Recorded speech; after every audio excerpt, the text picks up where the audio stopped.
Welcome to The Explainer. Today, we are cracking open the can on energy drinks to figure out what's really inside. We're going to cut through all that marketing hype, all those wild promises, and get right to the science of what these drinks are actually doing to your body. And it is a massive, massive business. I mean, think about this number for a second. The global market for energy drinks is worth $75 billion. That is an unbelievable amount of money, and it all comes from us looking for that quick fix when we're tired. So, this is the big question, isn't it? When you drink one of these, are you actually fueling your body, or are you just tricking it into feeling awake? Well, the answer to that lies in a really simple, but honestly, a very powerful metaphor. Dr. Sten Ekberg puts it this way, and it's brilliant. Think of an energy drink like a credit card for your body, right? A credit card gives you the illusion that you have money that you don't actually have in your bank account. Well, an energy drink does the exact same thing. It gives you the illusion of having energy without actually providing your body with any real fuel. Okay, so what is in this cocktail that creates that feeling? Let's peel back the label and take a hard look at the key ingredients we're actually paying for when we buy one of these. You know, a regular soda basically just has caffeine and sugar, but energy drinks, oh, they pack in a whole cocktail of other stuff. You see things like guarana, taurine, a huge dose of B vitamins, and the idea is that all of this stuff works together to boost that stimulant effect. But does it really? Okay, first and foremost, caffeine is the main event here, and the dose is everything. A can of Coke has, about 36 milligrams. A small Red Bull more than doubles that to 80. Then you get to a 16-ounce Monster and you're at 160 milligrams. And some of these drinks go way higher, pushing 300 milligrams or more. This quote right here just perfectly explains the caffeine paradox. See, caffeine makes you feel alert, it revs up your brain metabolism, but at the same time, it's a vasoconstrictor. That's a fancy word that means it actually narrows your blood vessels and reduces blood flow to the brain. So think about that. You're demanding your brain work harder while cutting back its supply of oxygen and fuel. And you've probably seen those exotic-sounding ingredients like guarana on the can and thought, ooh, what's that special stuff? Well, in reality, it's just another way to get more caffeine in there. A single guarana seed has twice the caffeine of a coffee bean.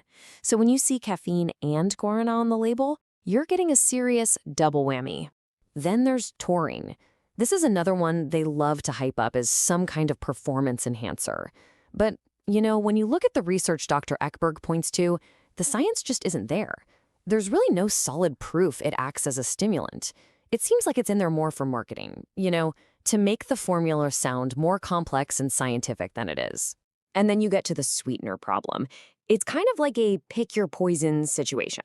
You can either get the one with a massive sugar bomb, we're talking up to 70 grams in some large cans, which is just a recipe for a huge blood sugar spike and then a nasty crash. Or you go sugar-free, and you're getting artificial sweeteners like sucralose and aspartame, which Dr. Ekberg flat out calls neurotoxins, that have their own list of serious health worries. So if the ingredients are really just a mix of stimulants and some pretty questionable additives, what is the drink actually doing inside your body?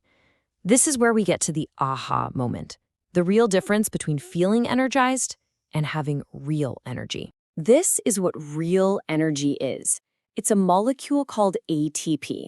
That's the actual currency your cells spend to get anything done. And your body makes it from the fuel you eat, fats, glucose, plus oxygen and other nutrients. Here's the key. Energy drinks do not contain ATP. They don't have the raw materials to make it either. And look, this isn't just a theory. They've tested it. There was a great double-blind study that found basically no difference in performance between people who took a 5-energy shot and people who just drank plain old caffeine and water. So what does that tell you? It tells you all those extra B vitamins and fancy ingredients, they don't seem to do much. The effect is pretty much all from the caffeine. Okay, now get this. This is probably my favorite part. According to caffeineinformer.com, the official industry definition says that for something to be an energy drink, it has to give you a perceived increase in mental alertness. It actually says that a drink providing purely physical energy does not qualify. So by their own definition, if it gave you real energy, it wouldn't be an energy drink. It's incredible. So what does all this boil down to? They're just stimulants. Dr. Ekberg's analogy of whipping a tired horse is just perfect. You can make that horse go a little further, sure, but you haven't given it any food or water or rest. You're just forcing more work without providing any actual fuel. And that is a recipe for total burnout. And this takes us right back to that credit card metaphor we started with. Because every single time you swipe that card, you're racking up debt.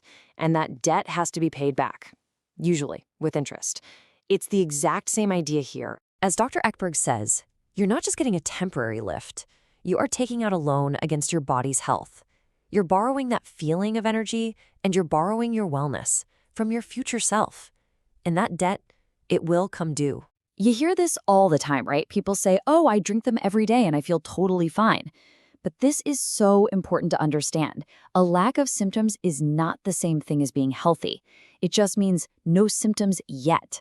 You're running up a biological debt that might not show up for years or even decades. And the interest payments on that long-term debt, they can be severe. Constantly whipping that horse, constantly overdrawing your body's energy account, that can contribute to some really serious chronic diseases down the line. Things like heart disease, diabetes, adrenal fatigue. These things don't just appear out of nowhere. They're often the results of years and years of accumulated stress on the body. All right, so after looking at the ingredients, how they work, the long-term costs, what's the final verdict here? What's the bottom line on these drinks? The conclusion, in Dr. Ekberg's own words, is blunt, and it's simple. Energy drinks are basically just really, really overpriced sodas. You're paying a huge premium, maybe $2, $3, $4 a can, for a little extra caffeine, a few questionable additives, and a whole lot of very clever marketing. So if you only take one thing away from this whole explainer, please let it be this.